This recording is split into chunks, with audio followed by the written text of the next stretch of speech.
You know how Disney's been remaking all their old movies lately? Yeah, Lilo and Stitch got the same treatment, and not everyone's happy about it. Although most people are focused on the nerve-wracking changes like what they did to Nani. In the original, she was this fierce, broke, exhausted 19-year-old who sacrificed her entire life to raise Lilo. But in the remake, she reportedly leaves Lilo behind to pursue a career. Which, sure, empowerment and all, but in this story, it kind of rips the heart out of what ohana meant in the first place. Nani was the story. But while everyone was focused on that, I revisited the original version and found the authentic proof to the famous theory that Lilo's parents were indeed in the CIA, and Lilo is no ordinary human. That is something that I will get to soon, but first. Our first clue to Lilo's parents being in the CIA, Cobra Bubbles. This is the man who doesn't exactly blend in anywhere in this movie. He shows up looking like he just walked straight out of a secret mission, tall, broad, sunglasses on, deep voice, barely says a word unless it matters. His whole presence basically says, I've handled national security. I can handle one little girl. Now sure, the movie straight up tells us he used to work for the CIA. That's not fan fiction, that's canon. And when the alien leader from the Galactic Council recognizes him from Roswell, yeah, that's the Roswell. So this guy has dealt with aliens before, probably at the highest level, which immediately raises the question, why on earth is he doing home visits in Hawaii? Like, how does someone go from Roswell to checking in on a struggling teenage guardian and her chaotic little sister? And the way he handles it all, calm, patient, observant, it doesn't scream paperwork guy. It's not like he drops in, checks a few boxes and leaves. He watches everything, gives Nani second chances, over and over, even when the house gets destroyed, when aliens show up, when Stitch is throwing cars and creating complete chaos, Cobra doesn't flinch, stays composed, and doesn't even look surprised. And then there's that line when the Galactic Council shows up and Cobra says something about headquarters. Headquarters? What kind of social worker has a headquarters that communicates with intergalactic species? That's not a thing unless he's not just a social worker, but still connected enough to his previous job for the important cases, like the aliens. Which brings us back to Lilo. Because this isn't just a job to him, he's not treating Lilo like some case file, he's protecting her like someone who knows exactly who she is and who her parents were. That's the real reason he's there. Lilo's parents weren't random civilians who died in a car crash. They were his colleagues in the CIA, and for that, I have heavy proof that's coming up soon. When they died, Bubbles took responsibility to make sure their kids were safe, even if it meant leaving his job and switching over to social workers. And while we're talking about that connection, there's one little detail that kind of ties everything together. At the end of the movie, when they show the family photo with Lilo's parents, her dad is wearing the exact same glasses that Cobra Bubbles wears. Now, could that just be a random design choice? Sure, but it feels way too specific. Same shape, same style, and it honestly makes more sense that it was done on purpose. As a little visual clue, it could mean that Cobra and Lilo's dad were close, like really close. They worked side by side as partners because when you really think about it, Cobra Bubbles didn't show up after the chaos started. He was already watching before things even got weird, almost like he knew exactly what was coming. And that brings us to something even bigger. If Cobra was this connected, this invested, long after the parents were gone, then it's not just about one of them being in the CIA. It starts to feel like both of Lilo's parents were involved. This wasn't just a professional link, but a personal one. So I started digging into what we know about her mom and dad, and well, I came up with a few proofs that proves how both of them were CIA agents. But let's start with Lilo's dad. One thing we know about Lilo is that she's super into photography. And not just taking pictures of flowers or clouds, she specifically photographs overweight people on the beach. And I know that sounds random at first, but there's a reason behind it. I actually think Lilo's dad used to take her along on low-risk surveillance trips when she was younger. It just makes too much sense. She mentions he used to take her to the beach to photograph tourists, specifically fat people, which sounds like a quirky kid memory, but if you look at it differently, it feels more like subtle training, teaching her how to observe, blend in, document. It's exactly the kind of thing someone in intelligence might do with their kid in a safe environment. Think about it, a dad and his little daughter walking around with a camera? No one's gonna think twice about that. It's the perfect cover. The actual target was probably someone Lilo doesn't even remember clearly, just that they were overweight. So now, after losing her dad, she keeps taking those kinds of photos, not because she's making fun of people or being weird, but because it's something she used to do with him. It's actually a big window into her character. It's how she communicates. She doesn't always express things the way other kids do, but through photos and observation, she makes sense of the world around her. It feels like behavior shaped by people who taught her to pay attention. Which brings us to her mom, because if Lilo learned to watch the world from her dad, then according to culture, she basically learned how to read it from her mom. Now, her mom has actually played a bigger, more strategic role than we've been giving her credit for. For starters, let's talk about Lilo herself. She's young, yeah, but she's sharp. Like really sharp. She uses words and phrases that sound way too grown up for a kid her age. She picks up on things super fast, and she's always thinking in this big picture kind of way. And maybe part of that is just who she is. But it also feels like someone really smart raised her, someone who probably read to her a lot, taught her stuff, and treated her like she could handle more than just cartoons and coloring books. That could have been her mom. And the thing that sticks out is how there's never any mention of extended family. No grandparents, no aunts or uncles, nothing. It's just Lilo and Nani.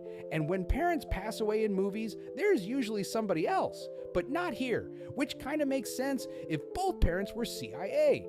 They might have lived undercover, moved around a lot, or just didn't have close family ties because of the kind of work they did.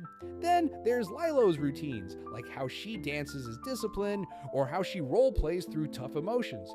Some of it feels like coping, but some of it feels structured, like behavior from a home where everything had a certain way of being done. It's like Lilo's working through memories that didn't come from a regular household. And that structure shows up in other places too, like her bookshelf. Let's talk about the books in her room for a second, because they are some of the weirdest, most random titles you'd ever expect a little kid to own. There's one called Oyster Farming Is It For You?, another one on Practical Voodoo, and one that literally says Fire Eating for Fun and Profit. I mean, what kind of kid has books on oyster farming, practical voodoo, and fire eating? Unless she's either prepping for a spy mission or grew up in a house where that kind of research was totally normal, because these are definitely not your average bedtime reading. That's not even a regular quirky kid curiosity. And yeah, sure, you could say maybe Lilo just has strange taste, but when you line this up with everything else, her parents being CIA, Cobra watching over her, the whole alien situation, these books start to make a lot more sense. If both her parents were working for the CIA, they probably had to dive into all kinds of niche topics for different missions. One day, it's how to blend in at an oyster farm, the next, it's pretending to be a fire-eating performer, and then later, maybe they needed to understand voodoo practices for cultural cover or background intel. CIA work isn't all action and explosions, most of it's knowing random, hyper-specific stuff to stay undercover. So it's actually kind of easy to picture their house filled with all these weird books they needed for jobs. And after they were gone, Nani inherited them. And the craziest thing of all is the way aliens show up so fast after Stitch lands.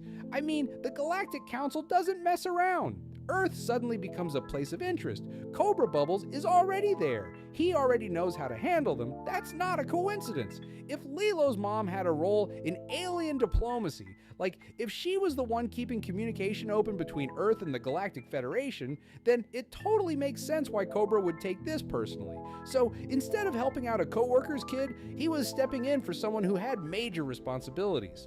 Okay, so up until now we've been talking a lot about Lilo, her parents, and even Cobra Bubbles. But then there's Nani. She's only 19 years old, barely out of her own childhood, and suddenly responsible for a 6-year-old sister after losing both parents. So if we do the math, that means she was probably around 17 or 18 when they died. I mean, if their parents really were in the CIA, there's a good chance Nani would have picked up on something, overheard conversations, seen strange routines, maybe even been told bits and pieces. She was a teenager when they died, old enough to remember things clearly, old enough to notice if her parents weren't living a completely normal life. And there's the way she carries herself, the way she reacts to Cobra, the way she keeps it together through literal alien invasions. It starts to feel like she knows way more than she ever says out loud. First of all, Nani's not just a stressed out older sister trying to raise a kid. She's completely on her own. No steady job, barely making rent, and she's being investigated by social services. But no matter how bad it gets, she refuses to let Lilo go. And yeah, that kind of love makes sense in any family, but with Nani, it's intense. She'll do anything to keep Lilo with her. And it almost feels like maybe she promised their parents something. Maybe she knows that Lilo isn't any regular kid, and she needs to protect her at all costs. And when Cobra Bubbles shows up, she doesn't act surprised or even ask who he is. She only kind of freezes, like she already knows him. The biggest red flag that Nani's not new to weirdness is the fact that she doesn't completely lose it when she finds out Stitch is an alien. I mean, if a blue space experiment with super strength crash landed into my life, I'd be on the phone with the military, the government, whoever, but Nani only freaks out a little and doesn't run or call for help. She just rolls with it. Like this isn't her first time dealing with something strange. Like she's seen things before, or at least heard about them growing up. So we've talked about Lilo's parents possibly being CIA, Cobra Bubbles still being on a mission, Nani maybe knowing more than she says, but there's one piece we haven't really looked at yet, Lilo herself. Now, I'm not saying Lilo's out here flying or lifting cars, but there are definitely moments in the movie where you kind of stop and go, wait, how did she know that? Like, she tells people Pudge the fish controls the weather, and she doesn't just say it like a joke, she's fully committed. She brings him a peanut butter sandwich every Thursday, rain or shine, because she believes it keeps everything in balance. And yeah, that could be a kid being imaginative. Or maybe she really knows something we don't. She also says stuff that's surprisingly deep and specific for her age. She picks up on people's emotions really fast. She tells Cobra that he killed someone, and instead of denying it, he just looks at her like she's not wrong. She knows what Nani thinks about her crush without even being told. And with Stitch, it's on a whole other level. She knows he's lost, understands that he's not destructive, but lonely. She figures that out before anyone else even realizes he's more than just some wild creature. And then there's the emotional stuff. She can literally change the mood of the people around her. In dance class, when she falls, everyone else falls too, even if they weren't moving. When she's upset, you feel it. And when she connects with Stitch, it literally rewires him. This is a creature that was designed from the ground up to destroy everything. And somehow, just by being around Lilo, he learns how to care. Even Jumba, his creator, is like, how is this happening? But it's happening, and it's happening because of her. So maybe Lilo doesn't have superpowers in the way we usually think about them, but I say she's not exactly human.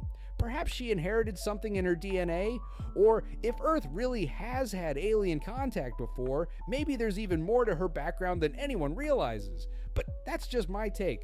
What do you think Lilo really is? Could she be part alien or a sleeper agent? Let me know your thoughts in the comments. And if you like diving into this with me, go ahead and hit that like button, subscribe for more weird Disney deep dives, and don't forget to turn on the notifications. You never know what theory we're cracking open next.